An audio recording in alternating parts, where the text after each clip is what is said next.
une perquisition très attendue. Ce vendredi 10 février, Pierre Palmade a causé un terrible accident de voiture, se déportant sur la voie de gauche et percutant ainsi de plein fouet un autre véhicule. Par son acte, l'humoriste de 54 ans a grièvement blessé une femme enceinte d'environ 6 mois, qui a perdu son bébé, un homme de tout juste 40 ans ainsi que le fils de ce dernier, qui est toujours dans le coma. Une enquête a donc été ouverte pour homicide et blessure involontaire par conducteur ayant entraîné une incapacité totale de travail supérieure à 3 mois. Dans un premier temps, les jours de Pierre Palmade étaient en danger, mais désormais les nouvelles sont rassurantes quant à son état de santé, même s'il est toujours en réanimation, comme le rapporte le Paris Science lundi 13 février.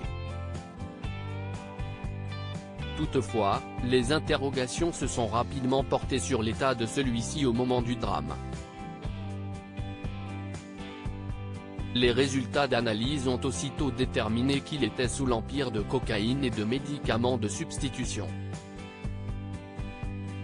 CIST donc à la recherche de drogue dans le domicile de ce dernier que les gendarmes ont perquisitionné sa maison. Pierre Palmade a acquis en 2017 un corps de ferme dans le paisible village de Célie-en-Bière, en Seine-et-Marne afin de prendre ses distances avec sa vie de soirée parisienne. Ce dimanche 12 février, la rue donnant accès à cette belle maison briarde, cachée de la voie publique par de hauts murs était donc bloquée.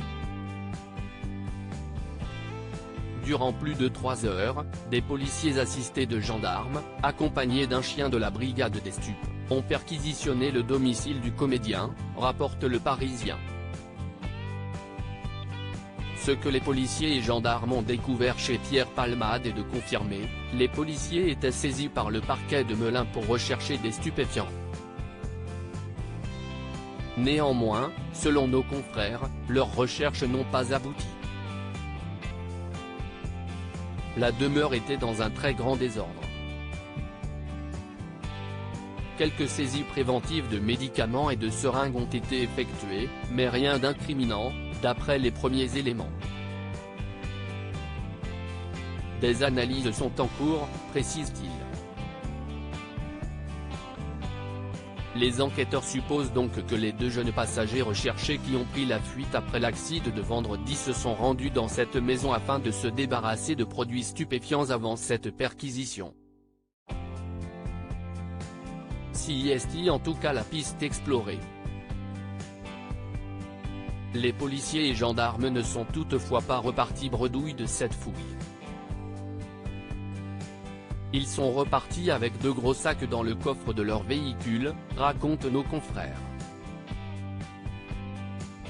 Dès que l'état de Pierre Palmade le permettra, celui-ci sera placé en garde à vue afin qu'il livre tous les détails de cette journée dramatique.